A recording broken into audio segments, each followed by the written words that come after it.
Hello, loves. Okay, so today we are talking about 10 things that you need to know before coming to China, okay? And these are things that I could not find anywhere else on YouTube, anyone else talk about. And when I came to China for the first time, I was shook. And let me tell you, I did my research, okay? Like, I consumed every video that there was.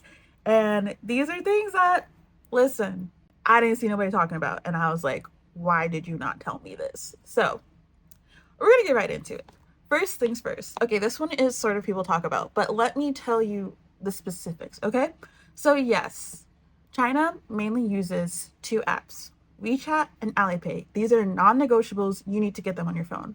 But what people don't tell you is to set it up before you come, okay? Don't think you're gonna go to the hotel and then you'll finish setting it up. No, you need to set it up before you come because it needs time to verify your face and your passport. So when I came here for the first time, I did not realize this. So I got out the airport and I couldn't pay the cab that I just took. And so we were driving all around and it was a Sunday, so none of the banks were open. And thankfully I had a friend who could like send the person money because they were in China. But if not, I would have been shook. We were so shook.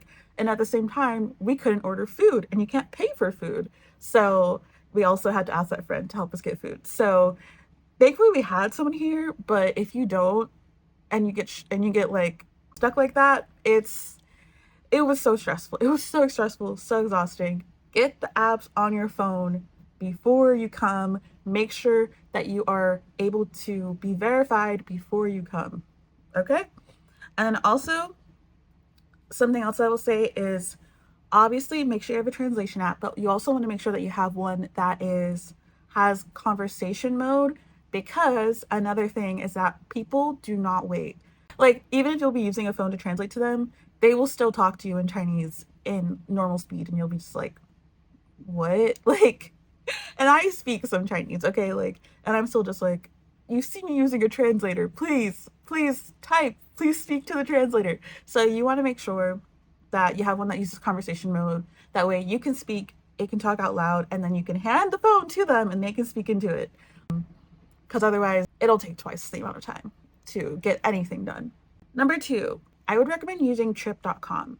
I recommend this because in the past, it was the case that you had to use 4 or 5-star hotels to make bookings, but now it's been a few years. There's been a recent law change where basically all you need to worry about is that any hotel on trip.com can host foreigners. You don't have to worry about them not being able to host foreigners. When you come into the country, you have to register where you're staying at basically all the time. So the hotel that you go to, that you book on trip.com, they will take care of basically registering you with the police. So that way you don't have to worry about going to the police station yourself, because that can be a whole other thing. Another reason to use trip.com is because you can also use it to book flights and trains. And trains are really great when traveling around China. And also all of this racks up points, which you can also use for flights and obviously hotels and planes. And it's not like one of those sites where you have to like spend you like never get to use your flights or your points. I frequently get to use my points to upgrade to different seats and get like free nights on hotels, and they usually have pretty good deals. Yeah, I would say. So I definitely recommend trip.com for sure. Number 3, when you're going to get your visa, make sure that you check out the consulates on Yelp, because, well, one, there is not a lot of consulates in the US. So honestly, if you don't live in, I believe, DC, California, I think Florida, that's 3 of them. The one in Texas closed down. So yeah, like there's 2 more, but there's very few in the US. So if you're in not a like super major city, you probably will have to either take a day to drive there, or at least 2 days, because you need 1 day to hand in your paperwork in person, and then you also need the second day to be able to pick up your passport once it's done processing. So One, I would recommend, honestly, if you don't have time to take 2 days off of work, to just use a service, because they have basically they have a special processing window that they usually get to go to take care of all that for you. And then three or two, if you do choose to go in person, again, make sure you're taking a full day off, because a lot of the time you will have to stand in line. So like for me, it took about 2 to 3 hours to stand in line for the first time to drop off my paperwork. And then the second time I was able to just go to a separate window to do pickups and pick it up. But yeah, you will have to stand in line. And as with a lot of things in China, the websites are not accurate. So I think online it doesn't even really tell you that you're able to get 90-day visas now rather than 60 days if you're a US citizen. So when you're filling out your paperwork, just make sure you do the 90-day multiple visa entry. Might as well. You're already going to pay $130 or $140 either way, for one time entry and multiple entry. So might as well just do multiple entry, 90-day, 10 years. Beautiful. Also, I would say that depending, this is going to be kind of hard to look up sometimes, but you might want to look up if there are any visa-free transit options. So, for example, most of 2025, China opened up to a lot of countries to have 30-day free transit visas, or 30-day free visa options.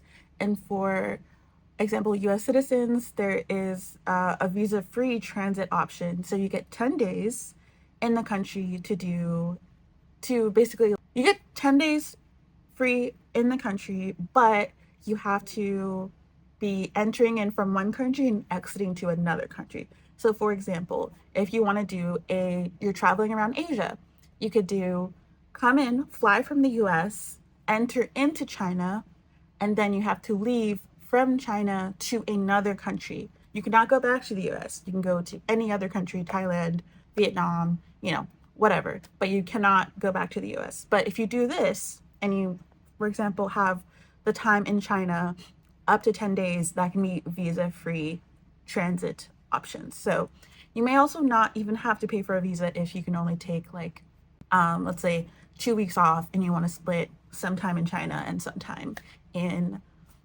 Thailand, whatever neighboring country, and you get to save money that way too. So number 4, this one might be obvious, but do not go to China around major holidays. I know usually I feel like with other countries, maybe you like to go to holidays to see the celebrations. Maybe Lunar New Year, I don't know. I have not experienced Lunar New Year yet, but do not come around the first week of May, and do not come around the first week of October, because those are the days when everyone in the country is off. Okay? And so I wish I could put it up here on the screen, but honestly, just look up Golden Week in China and you will see just how crowded everywhere is. I had to end up flying during the first week of October. I just stayed inside. I was I'm not going anywhere. I did not, especially because if you are not white, or even if you are white, you as a foreigner, you will have to be prepared to deal with a bunch of other tourists maybe coming from places in China where they are not used to seeing foreigners, and getting very weird interactions and pictures and a bunch of other stuff that you may not necessarily have to deal with as much if you were in a major city like Beijing or Shanghai or Guangzhou, where they're just not taking photos of you and being weird. Although it still happens. It does still happen, just not as much. Number 5.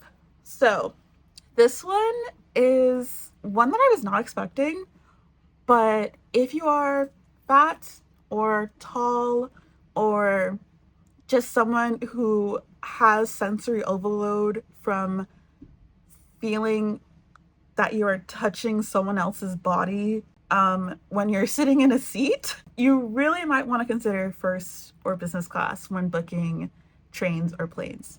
So thankfully, compared to I can only compare it to flying in the US. It is like so.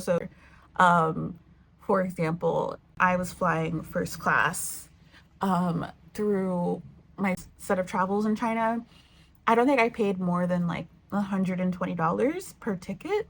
And that included, because another thing is that oftentimes the economy class will not include baggage.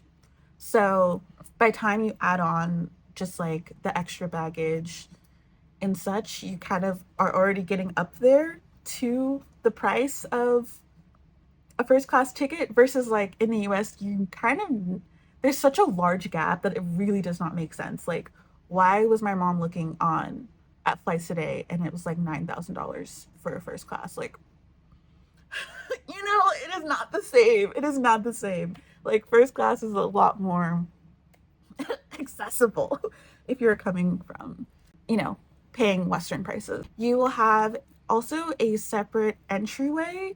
So you will have a separate place to go like through security. And also, this happened to me recently, but if you are taking a train and you miss your train, you can go to the first class lounge and they will walk you to where you can get your ticket exchanged. They will do it for you in Chinese. Like, you just get a lot more service that can be extremely helpful if you, again, speak no Chinese, are extremely overwhelmed already. And I'm going to get into this later, but you also need to book time for just being late and lost, because it's going to happen. It's so overwhelming here getting adjusted to it. So I really recommend first and business class. On trains, first class should be enough to have more space, and business class is obviously nice, but first class should be enough. And that, again, that's usually only like $10 more than the regular option. But on the planes, obviously, it's going to be more. But still, if you book far enough in advance, you should still probably be able to get a ticket for about $150 or less. But yeah, okay, so this actually ended up being longer than I expected. So we will do 5 more tips in part 2 coming out tomorrow. If you don't know, I'm Ebony. I'm doing a daily challenge here on YouTube where I'm posting every day. So I will see you tomorrow.